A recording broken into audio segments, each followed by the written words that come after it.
Hello, lovely viewers. Welcome to today's episode on Guessmate Health Awareness Show here on Variety TV3. I'm your host. My name is Nanama Guessmate, and I'm so excited to explore the critical aspects of laboratory science and public health, the science of infectious disease. In today's interconnected world, infectious disease spread rapidly, causing a great threat to the global health, from influenza to Ebola and then COVID-19. So you can see that the list of infectious disease is having impact on our life is long. And have you ever wondered how we track and prevent these outbreaks? So today we are going to delve into the fascinating world of laboratory testing and how it helps us combat infectious diseases. And I have with me here an expert guest from the field of laboratory science and public health. He's going to share his insights, his experience, and shed more light on the science behind laboratory testing and then the impact on infectious disease control. So stay with us and enjoy today's show. Variety TV3, home of unrestricted knowledge. So you're welcome, Dr. Padmobwachi. Thank you very much. How are you doing? I'm good. How about you? I'm fine. Like you. Everything about you is so nice. Thank you. You are looking good as well. Thank you very much. Okay, so today's topic, the science of infectious diseases, how laboratory testing helps track and prevent outbreaks. Are you ready to take us through this journey? Very, very, very ready. Okay. And I see you are a laboratory scientist. Yes. Sure. And so just tell us, first of all, what infectious disease is all about, and then how laboratory testing helps us track and prevent this disease outbreak. Okay, thank you very, very much for this wonderful opportunity. So first and foremost, viewers or audience need to appreciate that infectious diseases are very life-threatening, that we shouldn't joke about. Okay. And so what we also need to understand that the human body is made up of 37 trillion cells. And these cells within the body contain what we call normal flora.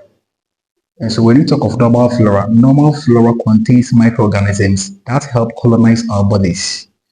And so each microorganism has specific places within the human body where they colonize for this aspect of the body to function effectively. Yeah, do you get it? Yes. Yes. And so for instance, when you take the gut or the gastrointestinal tract, okay, we have microorganisms like bifidobacterium or lactobacillus where you can find them there. That helps the gut function appropriately. Okay. You can also find staphylococcus aureus. Please, viewers, pardon me if you're not familiar with the term, but that's the name of a bacteria. Okay. Okay. Yes. So staphylococcus aureus tends to find itself on skin surfaces. You get it? Okay. When you also take the respiratory tract, you can top of streptococcus pneumoniae. These are bacteria. These are microorganisms that you can find them there. Okay. So microorganisms are not terrible organisms. So now the word infectious diseases come into play when these microorganisms tend to find themselves in an area of your body where they are not supposed to be. Okay. So when we take the skin, for example, I made mention that Staphylococcus aureus tend to be the normal flora of the skin. Okay. It means that the presence of these organisms help the skin to function effectively, like the way it's supposed to be, as a normal physiological condition. Okay. So when there is a pathological condition where there is, let's say, an inflammation of the skin, or let's say there is a breakage of the skin, and then this organism, which is called a Staphylococcus aureus, gets itself into the bloodstream. Because they are not supposed to be within the blood under normal conditions, they tend to produce toxins within the blood, and then that can lead to a disease or a syndrome called toxic shock syndrome. Wow. So now the toxic shock syndrome becomes the infectious disease, and then the Staphylococcus aureus becomes the infectious agent. Okay. So in a nutshell, when we talk of infectious diseases, they are diseases that are caused by infectious agents or pathogens or microorganisms. basically. So microorganisms can either be a bacterial, agent. It can either be a parasitic agent. It can either be a viral agent or a fungal agent. Do you get it? Okay. Yeah. So basically, if you're talking about infectious disease, that is what it's about. Wow. Thank you so much for throwing more light on what infectious disease is about. Great. Okay, but then I'll be asking you some few questions, Feel free. about this whole infectious disease and then the laboratory aspects of it. But before that, if you remember the COVID-19 era, yes, there was this misconception about the vaccine. Most of us did not engage in the vaccine. We did not participate in the Yes, vaccine yes, because yes. there was a whole lot of We're misconceptions. scared, yeah. Yes, Actually. they said it's harmful. Some even said it's 666 and all. You understand? And this outbreak, from COVID-19, a vaccine, they introduced vaccine for us to take. Can you throw more light on those things, the misconception and the vaccines surrounding all these disease outbreak? All right, thank you very much. So basically, it's funny in a way, but then I must say that it's all about ignorance. They have no idea the rules of vaccines as far as our health is concerned. Okay. Yes, people were even saying it was 666 and all that. That was interesting.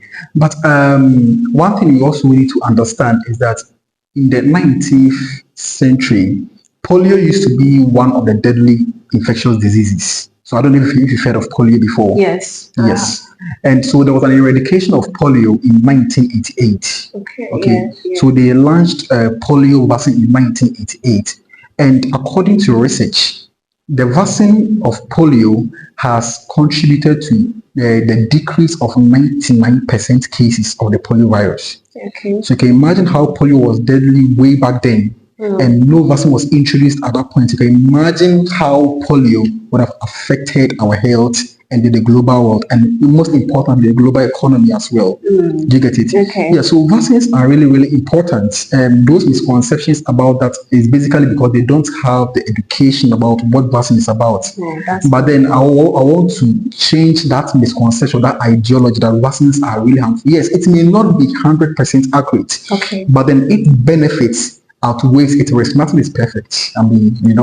Do you get it? Yes, sure. Yes. So the vaccines are really, really, really important. Okay. And today, I must say that in 1988, when the polio vaccine was introduced, if it hadn't been that vaccine, according to research, they were able to estimate that about 5 to 10 million% of people would have been added to the current cases of polio, and it would have been deadly.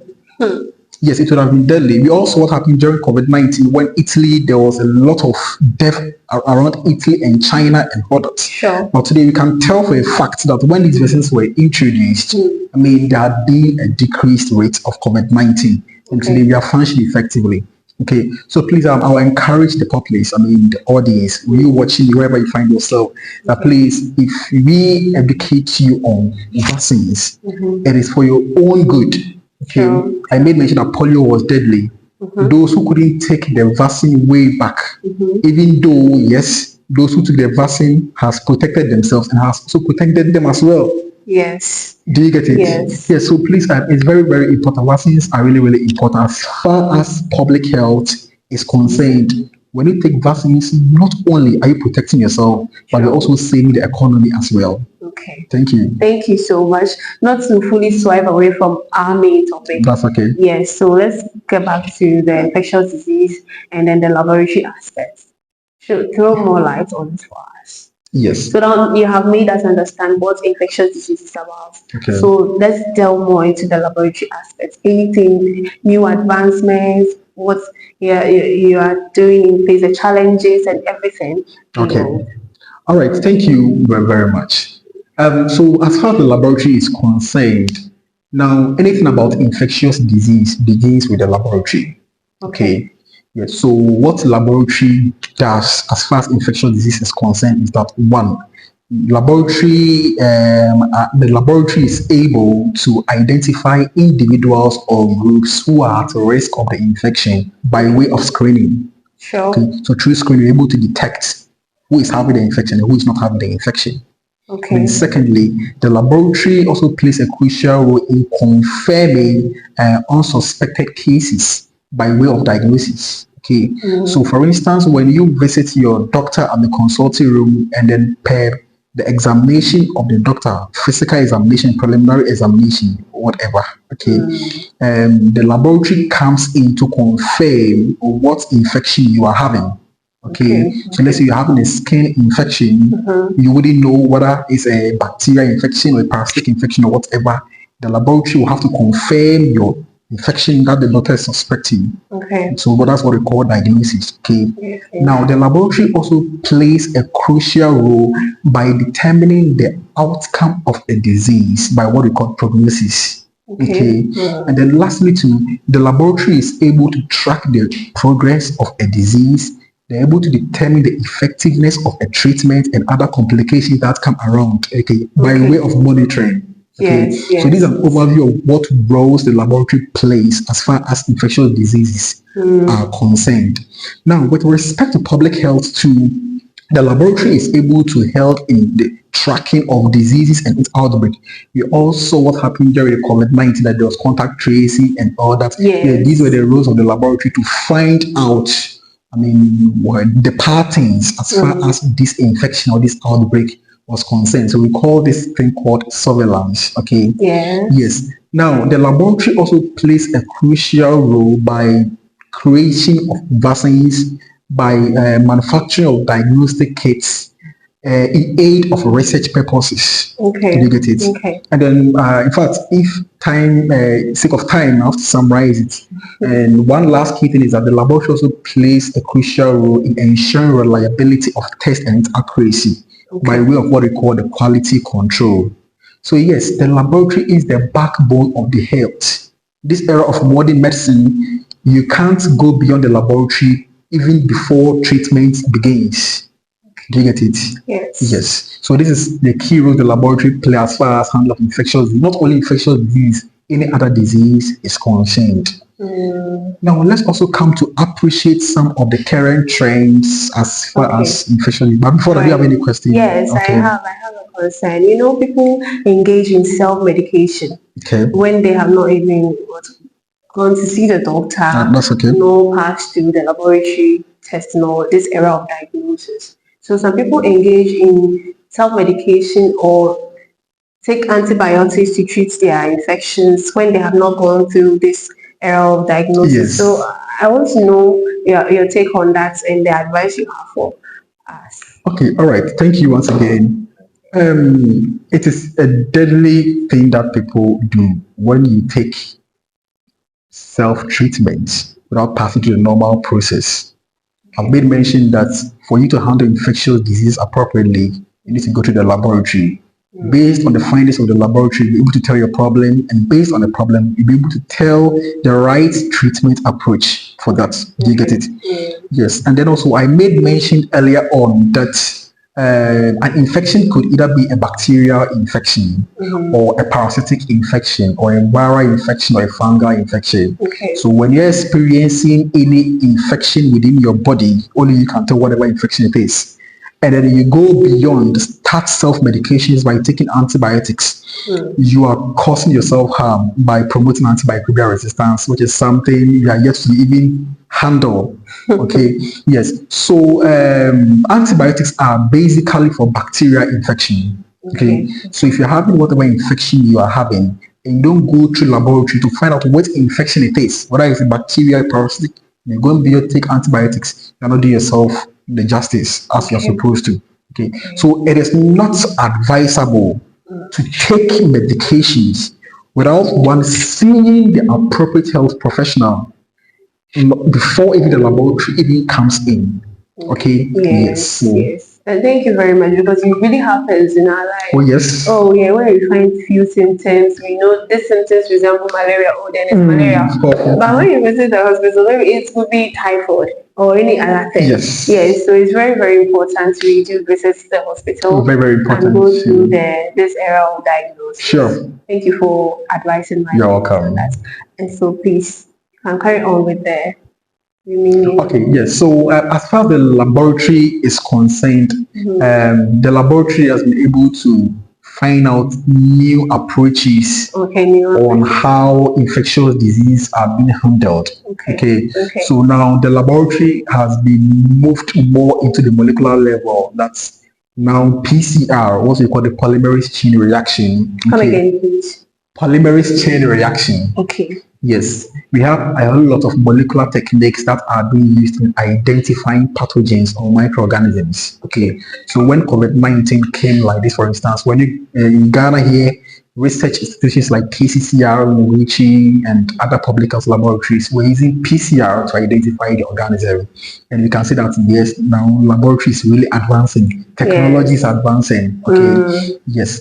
Now, secondly, too, the laboratory is also developing new diagnostic kits into the system. So, gone were the days that you have to go and spend a lot of time at the hospital before you can take your sample and then run analysis for turnaround times and all that.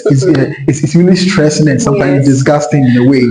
Yes, but to God be the glory. Most of the tests have been made qualitatively. So there are a lot of test kits into the system where some of the tests can be done at the comfort of your homes. Okay. So maybe when you do a test and you don't understand, maybe that's when you can consult a practitioner or a professional to advise or consult.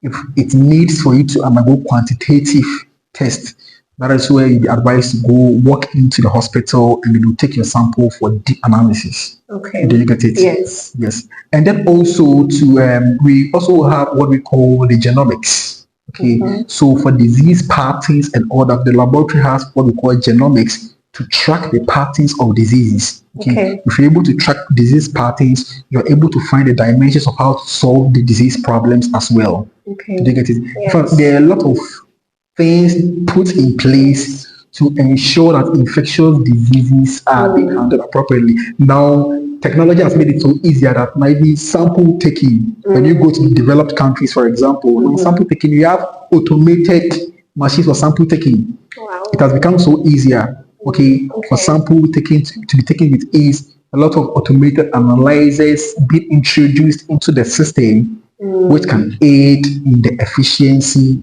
of results and reduce laboratory errors. Okay. Yeah, so the laboratory is really advancing, and it is doing so well in making sure that anytime you have any infectious disease, you just walk in and you are safe because we have all it takes to make sure that your disease is being monitored and ensure that the right treatment is being done. Okay. All right. So there's a saying that if you are feeling fine, you can't spread infectious disease. What is it called? Oh yes. I mean, most of the infectious diseases, let's say for example, hepatitis B. Hepatitis B at the early stages of its infection, people who have hepatitis B at the early phase, they are asymptomatic. They don't show signs. Okay. That is one of the risky things about infectious diseases. That most of them at the early phase, you won't have any symptoms, you think that you are okay, you walk freely and all that. But if the right approaches are not being made, if you don't protect yourself very well, you don't undergo the personal hygiene, even in sex, for example, if you don't protect yourself through sex, hoping that the person you are engaging with is healthy, so you take the risk to engage in a raw sex, you end up having the infection and all that.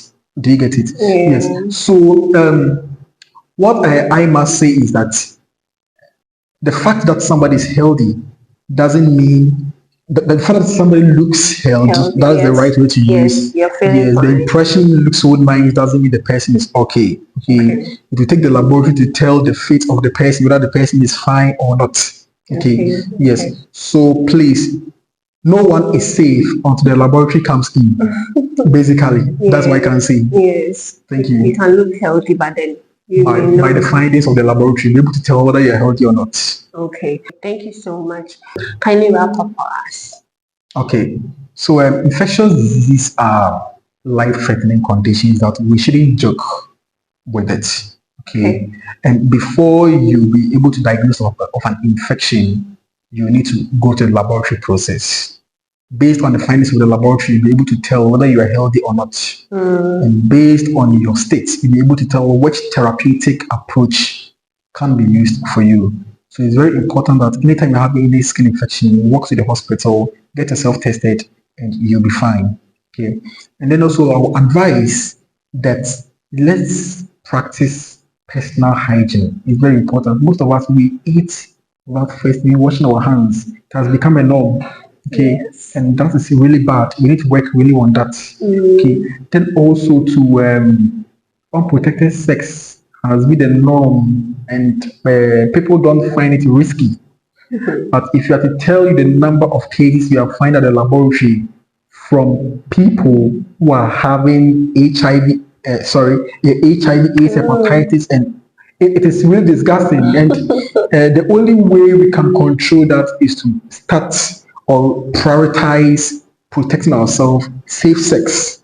Okay, the more we do that, we are doing ourselves good. We're also saving our future. We have a brighter future. Okay, Yes. so don't let one sex ruin whatever blessing that you have in a way. You get it? Let's make sure that our surroundings are also clean. Okay, let's Okay. practice our surroundings very, very clean, because the air we breathe, the water we drink, and everything around the environment surrounding us influence our health. So if we make them nice in a way, we are contributing to the progress of our health. And that is really, really important. So basically, that's all I can say about infectious diseases and how we can prevent or control. Wow. Thank you so much, Dr. Padmobachi. Thank you for coming on our show and then throwing more light on how the laboratory science helps us track infectious disease and prevents it. Thank you so much. You're welcome. I'm Ahmed. Okay.